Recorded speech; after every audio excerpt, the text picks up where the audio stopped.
اور آپ کو اسپانسرز کی طرف سے کتنی سپورٹ ملی ہے اور کون کون سے آپ کے اسپانسرز ہیں؟ وہاں جی اسپانسرز سے سپورٹ ابھی مل رہی ہے بہت ساری جگہ. ایکچولی ریسنٹلی کافی زیادہ ہمیں ابھی اٹینشن ملی ہے اچھا. اور اس کے اوپر اسپانسر سے بھی کافی ساری بات چل رہی ہے. آپ کچھ کہہ رہی ہو؟ جی میں اسپانسرز کے نام بتا رہی تھی کہ ابھی ڈیکوریم ایونٹس اور براؤن شیف ہیں ہمارے ساتھ اسپانسر. اس کے علاوہ ہمارے ساتھ انرجی 7 ہمیں اسپانسر کر رہا ہے, ہمیں جادو ٹی وی اسپانسر کر رہا ہے, ہمیں بریلینٹ امیگریشن اسپانسر کر رہا ہے. تو these are already on board. اور اس کے علاوہ ہماری ابھی کافی سارے اسپانسرز کے ساتھ اس کے علاوہ یہ ہے نا کہ جیسے اسپانسر کی بات کی آپ نے, ہم لوگ کوشش کرتے ہیں کہ ان لوگوں کے نام لیں جو کہ پیمنٹ کر چکے ہیں, کیونکہ بہت سے ایسے لوگ ہوتے ہیں جو کہ آن بورڈ ہوتے ہیں لیکن ان دا اینڈ وہ پیمنٹ نہیں کرتے. وہ پیمنٹ نہیں ہوں گے تو اسپانسر نہیں ہے. تو اس وجہ سے جو انہوں نے نام ابھی لیے ہیں یہ باقاعدہ آلریڈی پے کر چکے ہیں ان کے. تو ابھی آن آئی تھنک جو کل رات کو میں لسٹ دیکھ رہا تھا 8-9 کے ساتھ ہماری میٹنگ ہے اس ویک میں, تو ول بی ویری گڈ کہ لیکن نام اس وقت لیں گے جب آ جائے گی. ہاں نہیں یہ تو ہونا چاہیے نا کہ ہاں پکے طور سے وہ آ چکے ہیں آن بورڈ, نہیں تو پھر کیونکہ اب بھی دیکھتے ہیں کہ اکثر اسپانسر یہ ہوتے ہیں کہ وہ پروگرام سے پہلے تو بڑے وہ کرتے ہیں لیکن پروگرام کے بعد پھر وہ آج کل پھر بندے کو خود بھی شرم آتی ہے بار بار. سوری ایک اسپانسر بول کے کریشن ٹیم بھی ہمارے اسپانسر ہیں. اچھا ان کا نام دماغ تھوڑی پروڈکشن تو انہوں نے لیا نہیں ہے تو وہ تو میری پہچان تھوڑی مطلب سپورٹ ہماری تو اتنی ساری ہے. پی ایس اے سپورٹ کر رہا ہے, پی ڈبلیو اے سپورٹ کر رہا ہے, توری پروڈکشن سپورٹ کر رہا ہے, پہچان آواز کر رہا ہے, وہ میڈیا پارٹنر ہے, سپورٹ بھی کر رہا ہے اور میڈیا پارٹنر بھی ہیں. تو سب وہ بھی بہت سارے پلیٹ فارمز ہیں جو ہمیں سپورٹ کر رہے ہیں. ایونٹ کے ذکر کریں اگر تو آپ اور کچھ بتانا چاہیں ایونٹ کے بارے میں جو ہم نہیں کور کر پائے. میں شما جی جوش کے بارے میں تھوڑا سا بتانا چاہوں گی. بالکل کہ جوش کتنا پیارا ایک کانسیپٹ لے کر آ رہے ہیں, کتنا پیارا بینڈ ہے. تو اور وائی جوش, مطلب کیوں جوش کو کیوں سلیکٹ کیا. تو یہ 2 لڑکے جو ہیں شما جی, یہ جس طرح سے ہم آسٹریلیا میں رہتے ہیں اور یہاں پر ہم ٹیلنٹ کو ڈھونڈ رہے ہوتے ہیں, یہ کینیڈا میں رہتے ہوئے ایک پاکستانی اور ایک انڈین لڑکا ہے جنہوں نے کینیڈا میں رہتے ہوئے اتنا نام کمایا ہے. اور دونوں کمیونٹیز کو بہت زیادہ ان پہ فخر ہونا چاہیے کہ ایک تو ناٹ اونلی کہ انہوں نے کمبائن کام کیا, ایک کمیونٹی کو میسج دیا کہ ہم 2 ڈفرینٹ کنٹریز کے اور اتنے مطلب پیار اور دوستی کے ساتھ ایک بینڈ بنا کے اس کو پروموٹ کر سکتے ہیں. اور دوسرا انہوں نے میوزک بڑا پیارا وہ لے کر آئے ہیں. انہوں نے پنجابی بھنگڑا جو ہے اس کے اندر بہت پیارا اس کو پاپ میوزک کے ساتھ فیوز کر کے بہت پیارے گانے انہوں نے بنائے ہیں. 2 ملین سے زیادہ ریکارڈز ان کے اس وقت سیل ہو چکے ہیں ورلڈ وائڈ. 4 البمز وہ ریلیز کر چکے ہیں. اس کے علاوہ نیلی فرٹاڈو, اپاچے انڈین, سکھبیر, بہت بڑے بڑے ناموں کے ساتھ کام کر چکے ہیں. پاکستان میں اسپیشلی بہت زیادہ مشہور ہیں. انہوں نے ہمارے جو سب سے ٹاپ موسٹ فیمس پروگرامز ہیں, کوک اسٹوڈیو ہمارے یہاں بہت مشہور ہے, وہاں ملٹیپل ٹائمز یہ پرفارم کر چکے ہیں. شفقت امانت کے ساتھ انہوں نے پرفارم کیا ہوا ہے. اس کے علاوہ Pepsi battle of the bands ابھی ریسنٹلی ہمارا بہت پاپولر شو تھا, پیپسی اسپانسرڈ تھا. اس پہ ان کے فنالے پہ انہوں نے پرفارم کیا.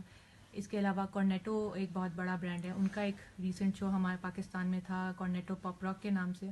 تو اس میں انہوں نے 3 سنگلز ریلیز کیے تھے اور ہر سنگل پہ ان کو 2 ملین پلس ویوز ملے ہیں اور بہت زیادہ پاپولر ہوئے ہیں ان کے گانے کارنیٹو پاپ راک کے اندر بھی.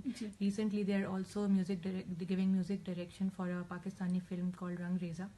اس کے اوپر یہ کام کر رہے ہیں اور ملٹیپل شوز کر رہے ہیں اس وقت یہ پاکستان میں بھی اور مختلف جگہوں پر بھی.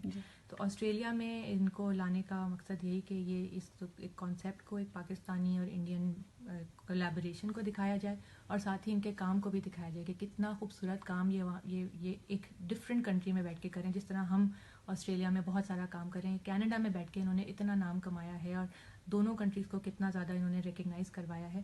تو یہاں کا بھی جو ٹیلنٹ ہے وہ ان کو ان کے اسٹیپس فالو کرے اور یہاں کے بھی ٹیلنٹ کو چاہیے کہ وہ ہمت کریں اور آگے آئیں اور اپنے ٹیلنٹ کو دکھائیں اور اسی طرح سے اپنے کنٹریز کو ہر جگہ پراؤڈ کریں. جی بہت اچھے شبدوں میں آپ نے ان کو جو ٹیلنٹ ہے اس کو بیان کر دیا.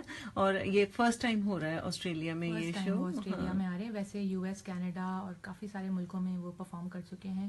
ممبئی میں انہوں نے بہت بڑا شو کیا تھا نیلی فرٹاڈو. کراچی میں تو ابھی اس ویکینڈ پہ بہت بڑے 2 شو کیے انہوں نے, کراچی اور لاہور دونوں میں. یہ ابھی پاکستان میں ہی تھے اور وہاں پہ شو کر کے آئے. That's really good. تو ایونٹ آرگنائز کرتے سمے ساجد آپ کا کیا رول رہا؟ میں اصل میں تھوڑا سا بیک پہ چلا جاتا ہوں. میری جو ہے کرن سے ملاقات ہوئی تھی کچھ مہینے پہلے ایک مختلف پلیٹ فارم پہ, تو وہیں پہ